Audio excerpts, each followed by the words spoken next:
everybody, and welcome back to a brand new episode of LEGO DC Supervillains.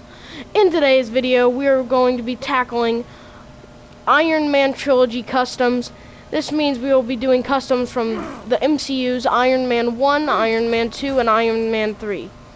I tried to get a pretty big variety of customs, so you won't see a bunch of Iron Man suits or a bunch of variants of a certain character.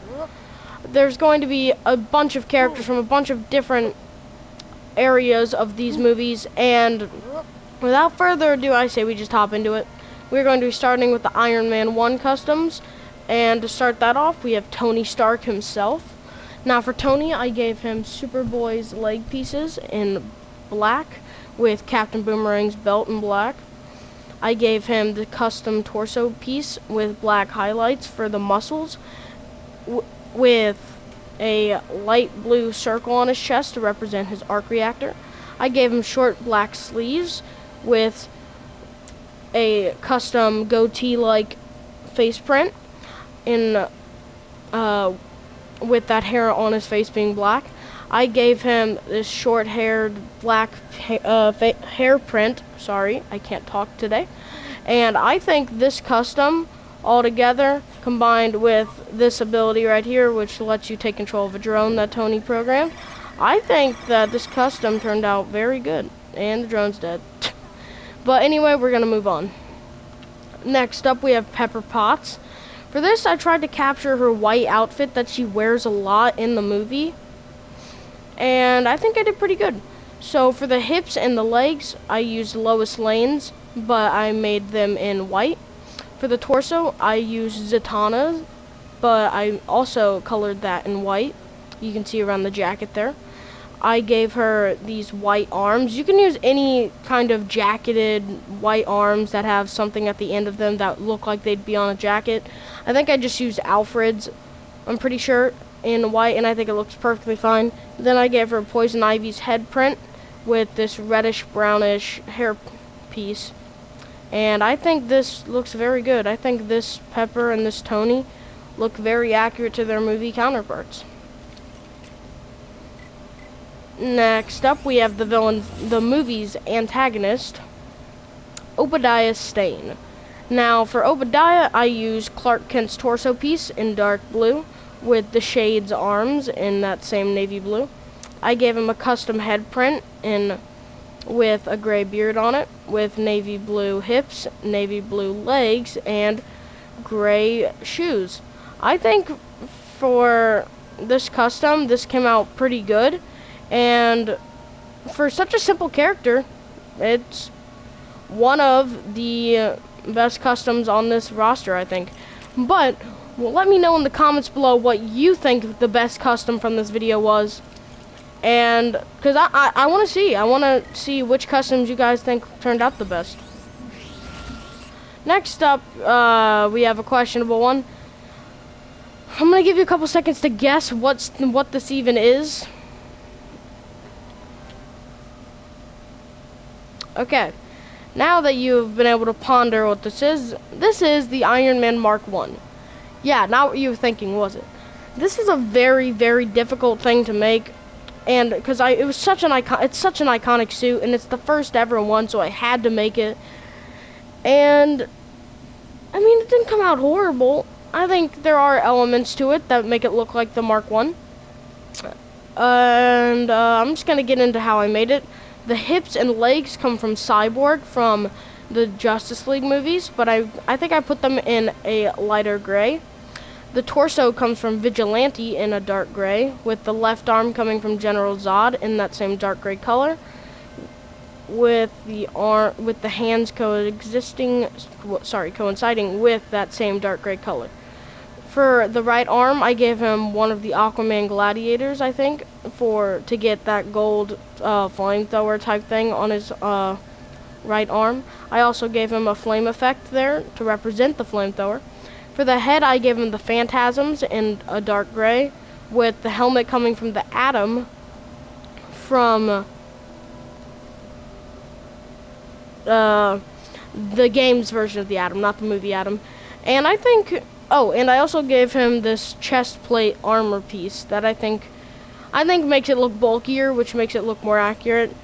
I don't know. Let me know what you think in the comments about this, but I think it turned out okay.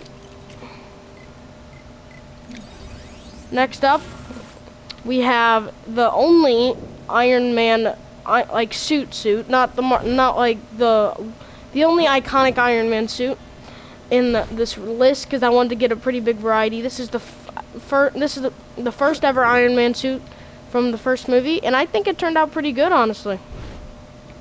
For this, I gave him Mr. Miracle's head in a dark red, with Mr. Miracle's legs in a dark red.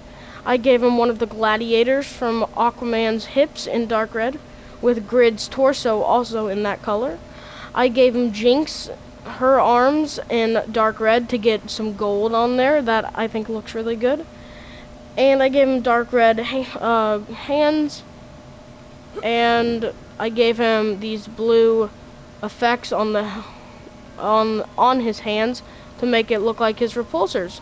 I think it looks very good, and it brings the whole thing together. Now, you would think it'd be a very hard custom to do because, well, this is a DC game, and I did the best I could. I think this custom turned out very, very, very good, and I'm very happy with how it looks. But I don't know. Anyway, transition. We are going to be moving into Iron Man 2 customs. And I say we start out with the villain, Whiplash. For the hair, I gave him this kind of long black hair with the Kanto face print. I gave him Bane's torso and Lashina's arms. I gave him electrifying effects around the hands and the base of the swords, or the whips in this scenario, because his whips are electric. I gave him these orange legs and black boots with Vigilante's belt in orange to represent the prison jumpsuit he has tied around his waist and the prison pants he's wearing. And finally, I gave him this neck attachment that goes around the front and the back of his torso that kind of looks like the homemade chest plate and arc reactor he made for himself. And I think that this is probably one of the best customs of this video, and it looks very good. Next up, we have Tony's head of security, Happy Hogan. Now, this one came out also very good. For this, I gave him this receding hairline piece in black with a custom head print. I gave him the Shade's arms in black with Clark Kent's torso also in black. I gave him Superboy's hips in black, while also giving him Deathstorm's legs and coloring them in black too. I wanted to use Deathstorm's to get a kind of boot look that it has, and I think it came across really well. And then I gave him a gray pistol because he does protect Tony at all times, being his head of security. Tony does have another person that protects him a lot in this movie that we're gonna show you very soon. You'll probably recognize her from a different movie franchise of the MCU. But next up we have Justin Hammer. Now, Justin Hammer is another villain of the movie, and I think this one came out pretty good. If I could make the vest gray, it would be perfect, but the black's fine. So for this I gave him black pants and black hips. Sorry, that sounded like there would be more. And I gave him Alfred Pennyworth's arms in white with Perry White's torso in, surprise, surprise, white. I gave him this kind of, I don't know what to call this hairpiece, but this hairpiece in a reddish brown color with a custom face print and the Adams glasses. And I think for Justin Hammer, this custom actually turned out very, very good. Very happy with how it looks. Next up, we have that bodyguard I was talking about earlier, Natasha Romanoff, more known to MCU fans as the Black Widow. Now, this character I thought came out pretty good, and if you didn't know, Natasha made her first appearance in the MCU in Iron Man 2 as Tony's bodyguard. So, for her, I gave her the Ravager's legs and Ravager or Tigress. You can use either one. I think this is actually Tigress. I gave her Tigress's legs in black with black hips. I gave her Catwoman's torso in black with, I think that is Deadshot's arms, and I made those in black. I gave her no gloves and 2 gray pistols. I gave her I gave her a custom head print with red lipstick with this reddish brown hair that I think really makes the custom pop a little bit. And I think that this custom turned out very well, and I'm very happy with how it looks. Very accurate, I'd say. Next up, rounding out our Iron Man 2 customs, is Colonel James Rhodes, more known as War Machine in this movie. For Rhodey, I gave him Cyborg from the Justice League movies legs and torso in dark gray with General Zod's arms in dark gray. I gave him Vulko from Aquaman. I gave him his hip piece in dark gray with this jetpack piece to represent the cannon Rhodey has on his back and to represent the kind of bulky military backpack he wears on his suit. I gave him that in a black and dark gray color scheme with light gray hands and red kind of surrounding the hands, looking like he's about to shoot his repulsors.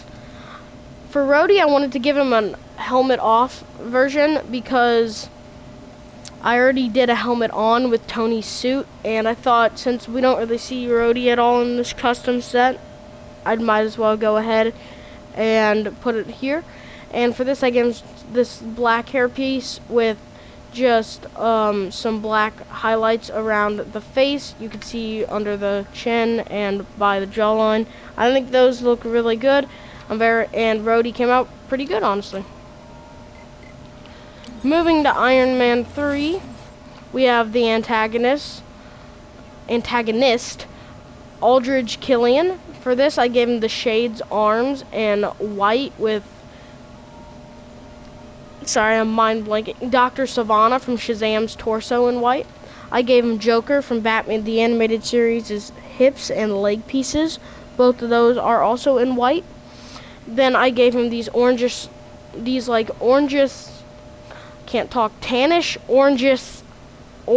okay, I'm not even gonna try to pronounce that. Orange. We could have a montage of me just trying to pronounce the word orangish. But there we go, I said it, orangish and tannish hands to represent his hands being kind of lit up on fire. If you don't know, Aldrich Killian injected himself with an enhanced version of the Extremis virus, and it basically gave him superhuman abilities and like really dangerous fire abilities. Now I think that I captured that pretty well with the fire glowing around his hands. I think that looks pretty good. And I gave him Shazam's torso and this reddish orangish hair, and I think in all this custom looks very good, and it turned out pretty good, and it turned out pretty accurate. Last but certainly not least, we have Harley from Iron Man 3. He's the little kid who lives in Tennessee who helped Tony rebuild his Iron Man suit. And if you didn't know, he actually appears in Avengers Endgame at Tony's funeral. So that's a fun fact for you. He's one of the people that are just, they look really out of place. So like, who is that? He looks kind of like a young adult, maybe late teens. But for this, I gave him this grayish, tannish hair, and that's Vixen's hair. I gave him a custom headpiece with Billy Batson's torso in dark red, with these dark red arms with black stripes on them. I gave him Superboy's hips and legs with no changes needed. That blue looks really good. And while simple this custom is, I think it looks very accurate to the character. And I'm very happy with how it turned out. So, thank you all so much for watching this video. Please make sure to like and subscribe if you enjoy what you're seeing. And I will catch you all in the next video. Bye-bye!